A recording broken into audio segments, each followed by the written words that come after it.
¿Qué tal, amigos? Estamos presentando nuestro primer episodio en español. Entonces, el día de hoy vamos a estar hablando de muchas cosas ricas como comida mexicana. Tal vez vamos a hablar de chilaquiles, carnitas, tacos, tlacoyos, barbacoa, tostadas, tamales, quesadillas, flautas, tacos dorados, sopes, guaraches. Ya había dicho tacos, pero voy a decirlo otra vez: tacos de canasta, tacos de pastor, tacos de guisado y muchas cosas deliciosas que tenemos en la cocina mexicana. Hala, pava, no es el día para tener un capítulo en inglés, amigo. We need to still speak in English. Today is not the day. I'm sorry to disappoint. Oh, no, no way. I want to speak in Spanish, man. Do you want me to bring you a box of tissues? No. It No, sounds like you're because you're going to speak in Spanish. Maybe not today, but when that day comes, you'll speak in Spanish. I just spoke a little Spanish, but I don't want to make you cry or anything. It sounded like you wanted to cry. I mean, I can see it in your eyes. I can hear it in your voice. Yeah, I'm gonna cry now. Very well. There was some interesting food that you were naming off that I think that is worth mentioning in this podcast. Yeah, I mentioned so many Mexican dishes or so many mm, Mexican street food, Mhm. and we're gonna talk about them today. Can you live without Mexican street food? No, It's not possible. no, it's not possible. You Many Mexicans, they can live with this, and I guess that that happens to many Americans as mm, well. could definitely happen with many chilangos, many people that live in Mexico City. For people that don't know what chilangos are, but they're just people that live or are born in Mexico City. But as always, we want to get into today's episode. Yes, let's do it. All right. Bringing you under the sombrero from the eyes of an American and a Mexican sharing a fresh perspective of Mexico. Okay, so hello, my friend. How are you doing Hello, today? hello, Senor Zemini. How are we today, I'm a start today. I'm Sir good. Zemini? I'm really good because we're gonna talk about Mexican street food. No, I'm glad to hear. I mean, I'm looking forward to talk about it today too. And we're grinding out an episode here. It's just past midnight. You guys will listen to this come Wednesday. We're trying to work a little bit, work a little harder on this because we're behind. So this is where we're at. But before we get in today's episode, if we talk anymore, I'm going to forget. So as you guys know, we have italki. Great, what an awesome like learning platform that we have an opportunity and have partner. I can't talk my own language. It's like a tongue twister, but italki is a great opportunity to learn any language that you're interested in, and you can take lessons on there and receive a discount and also support the podcast through using our code under the sombrero or the link in our podcast on our social media on links on our main link and then in our YouTube channel and then and anywhere you listen there should be a link available, so I would definitely take advantage of that. Yeah, you should do it because it's the best option, and you are a magnificent teacher on Italki. So I appreciate that. You're trying to plug me and I don't even plug myself on our own podcast. Maybe you'll be a Spanish teacher on there one day, who knows. yeah, maybe one day, but no, Mhm. not today because Not we're today. not using Spanish. Maybe tomorrow. Yeah, maybe tomorrow. Who There you knows? go. But it could be a good option in the future. Could be something fun, something rewarding for you just as like a hobby, but this is not the focus of today's podcast, I'm afraid. I think there's other matters at hand. Yeah, yes. I'm waiting, or I was waiting for this episode to talk about because in the past we talk a little bit about Mexican food, but in this episode we're gonna, Is your stomach growling yet? yes, yeah. Is it barking like the dogs that are usually in your building? No, Not yeah, yet. not yet. Yeah. So hope this time doesn't happen that.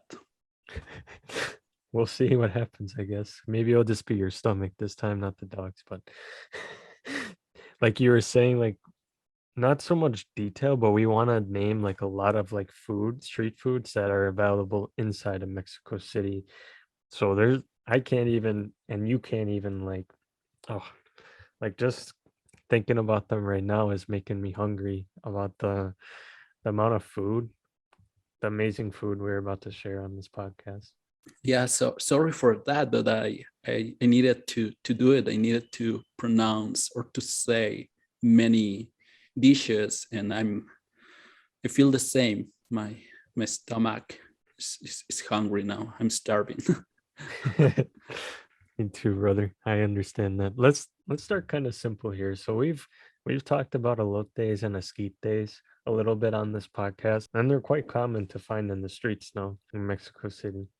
Yeah, they're really famous in every corner in Mexico City. Well, not really in every corner, but you can find at night in many places elotes y esquites. They are so famous here, not only in Mexico City, all around the whole country. You can find in different presentations, because each place or each city or state, they have a different presentation, but they keep the the same flavor or something characteristic.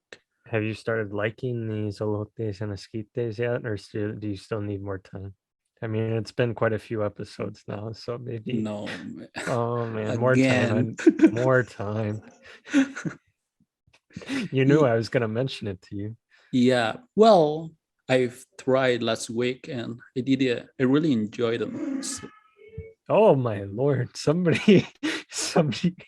What happened? Is everything okay over there? Oof.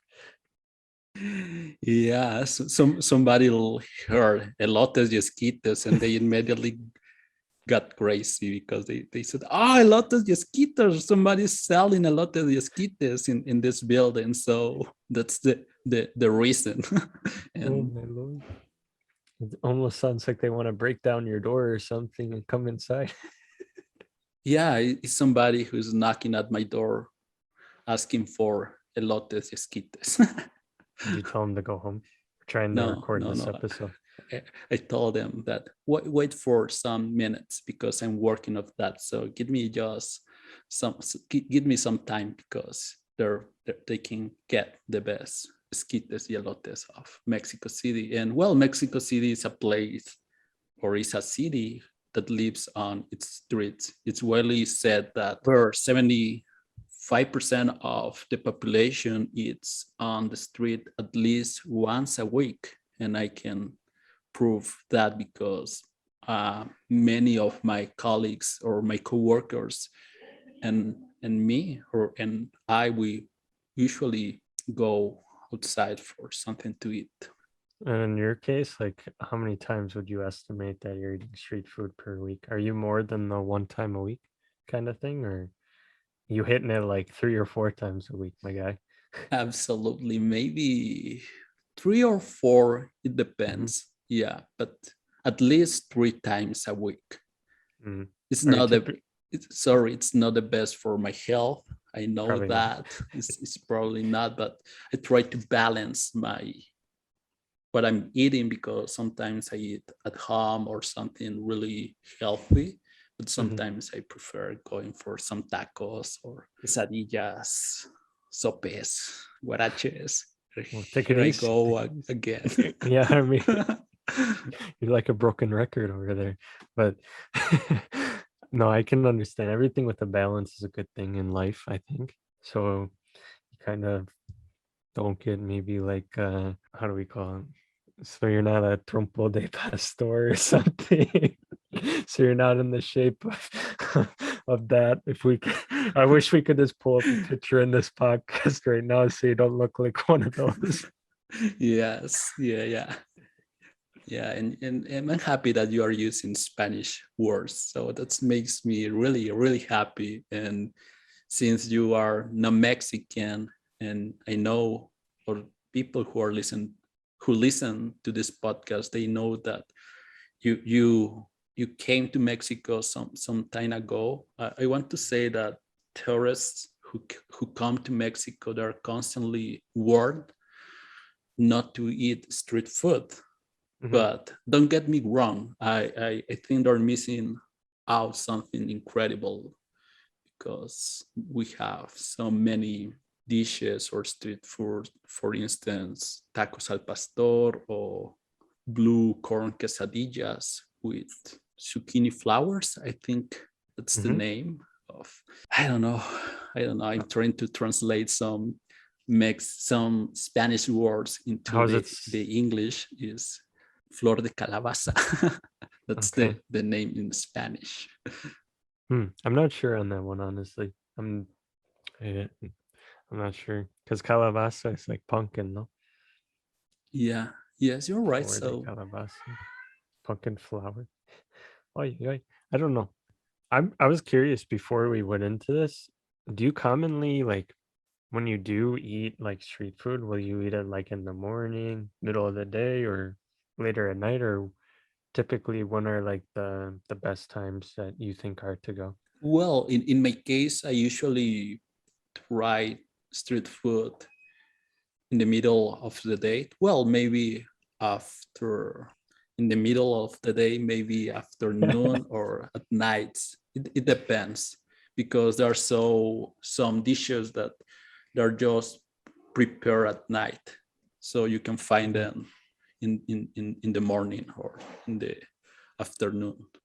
What's something that you enjoy like that you absolutely need like you can't make it at home or something you need to have it on the streets?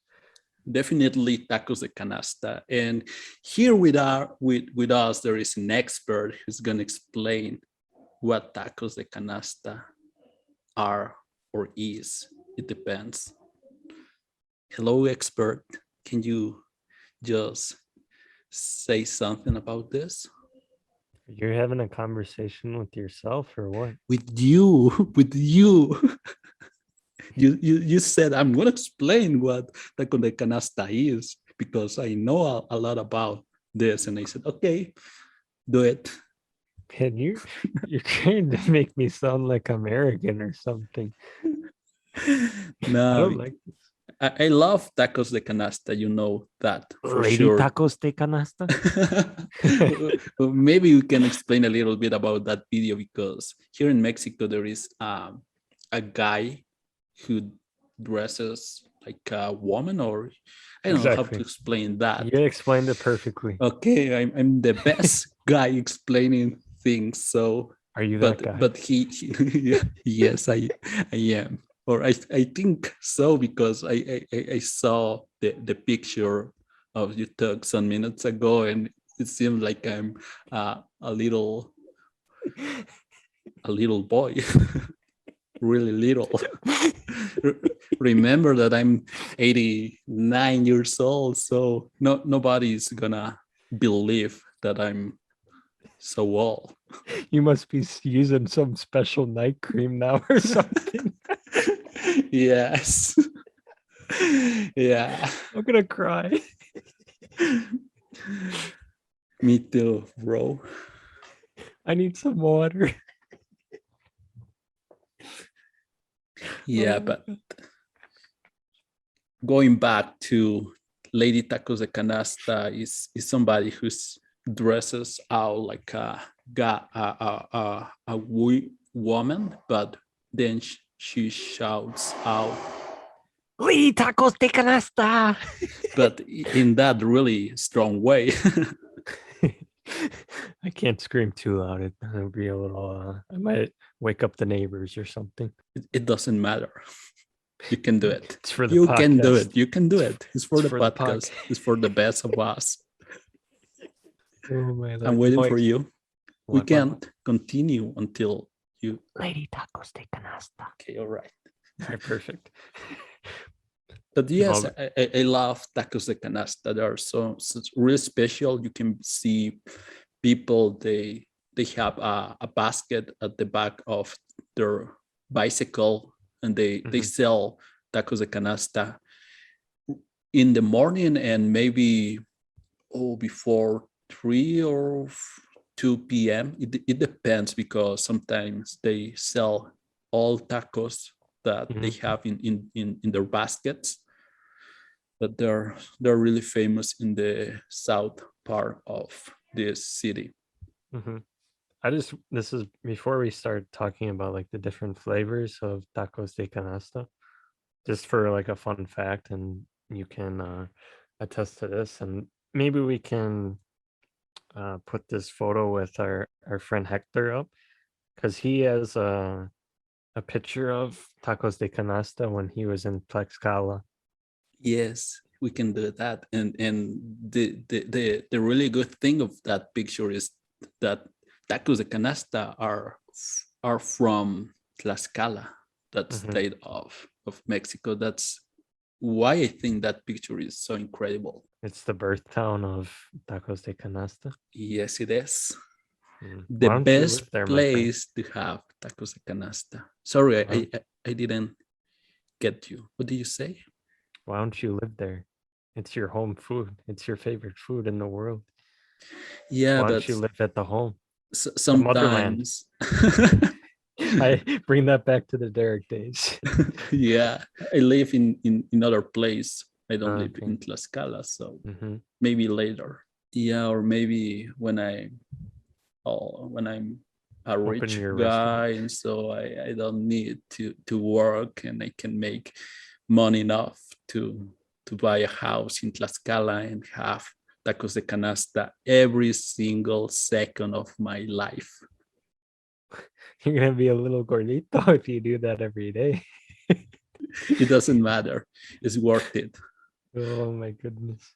Very well. What are like the main flavors of tacos de canasta? What do we have? What are like the most traditional? The most traditional are chicharrón, Uh-huh. that's pork, and also papas, potato, Mm-hmm. and beans, frijoles. That's Sounds the, so weird to say beans. oh my lord, Sounds better frijol or frijoles. frijoles, frijolitos, frijoles Uh-huh. fritos. Yeah, those are the most or the principal or the main flavors of tacos de canasta. Obviously, there are some other mixtures like potato and steak and Papa CP.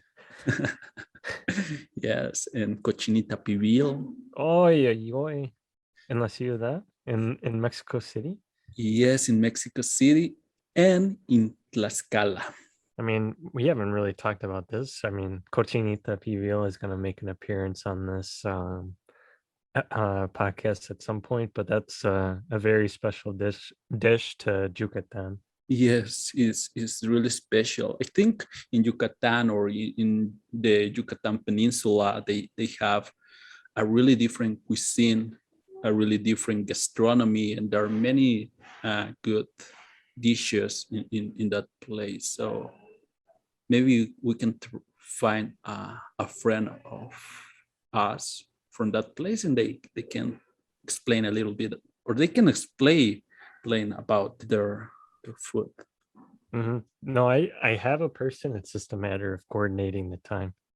So I think it's a cool opportunity to have. So hopefully it works out and we can plan something about that. But that is not the matter at hand in today's podcast. This is Mexico City street food. So what else now what else do you want to mention? What's the like the breakfast of champions that maybe there's a lot of carbs in it. I think you might know what I'm talking about. Has a lot of carbs and bread. Maybe I'm not sure, because there are many breakfasts in Mexico City, but I think the best one is tamales with atole. That's the the champion one. Do you like your tamales con pan? Do you like your tamales with bread? Is that a question? Is Yeah, it really was a that a question. question? It's asking if you're really Chilango. Obviously, I like that torta name guajolota. There it is. And what is a guajolota? What is guajolota? Well, it's I think it's a pretty simple concept. You take two pieces of bread. yes, it's a tamal into a bread. That's basically a guajolota, many carbs, and just for half. Are you having a brain freeze? It's okay, brother. We all have Yes. those every once in a while. Yes, sorry, is this because we have tamales, and so I don't know who invented this. I don't know who said, we have a bread, and so we're gonna put a tamal inside the bread, and so that's the guajolotas. I don't know who invented that, but it's the best combination of food in the morning, in a cold morning in the metropolitan area of Mexico City, and with a cup of atole. I mean, from my experience, tamales verdes, I'm not gonna saying green tamales just sounds weird.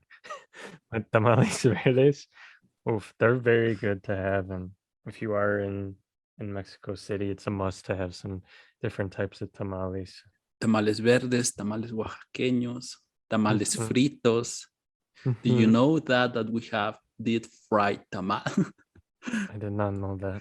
That's more crazy because even if you have your guajolota or this kind of breakfast, you can also have the tamal fried. Oh my word. Yeah, deep fried. If you want to get more unhealthy, we offer another option to be Yes. even more unhealthy. Yeah, Mexicans were crazy. I mean, you only live once, right? But like you said, in balance, right? You can't be having this every day, or Yeah, no, all days. I know some people they ate tamal with atole every single day because the reason here is that they are cheap, and so we Mexicans, or there are many Mexicans that we don't make a lot of money, and so because we want to have a healthy breakfast, but sometimes we don't have that money to buy an expensive and healthy breakfast, and the only option is buying a tamal with atole. So, I'm but curious. sometimes that's the reason, I guess. I'm curious if it's kind of like, if you could compare this. So, like, let's say like maybe like a healthier option. Maybe would it be cheaper or like the same price? Let's say if you were to eat at home and make your own breakfast or something. Ooh, what a tough question. Uh-huh. What an incredible question, but no offense, my friend. I think it's time to end up this episode. So this is MAE from Mexico City. Hey, What? slow your roll, my guy. What just happened? Since when do you end episodes here? Because tonight I'm the boss. So now because it's time to say goodbye, my friend. So it is what it is. Now I'm the one that wants to cry. All right, I guess this will have to be continued. Sorry. But I need something from you before we go. What do you need? I need you to tell me where you're from. Hey friends, hey Andrew, I want to say that I'm Semi from Mexico City. No, again, I know the energy. You make me laugh when you do it with un voz muy fuerte. A very strong voice. Okay, with a very strong voice. Something like, hello, my friend. Okay, goodbye. Nobody wants to listen to that. Goodbye, Andrew. Goodbye, listeners. I'm Semi from Mexico City. You're not doing it. I'm from Mexico. I don't have energy. Okay. Again. I'm gonna try again. It's for you. Just for you. It's for the podcast. For the podcast, for you, for people who are listening to this episode. So goodbye. I'm Semei from Mexico. Perfect. See you, friends. See you next week.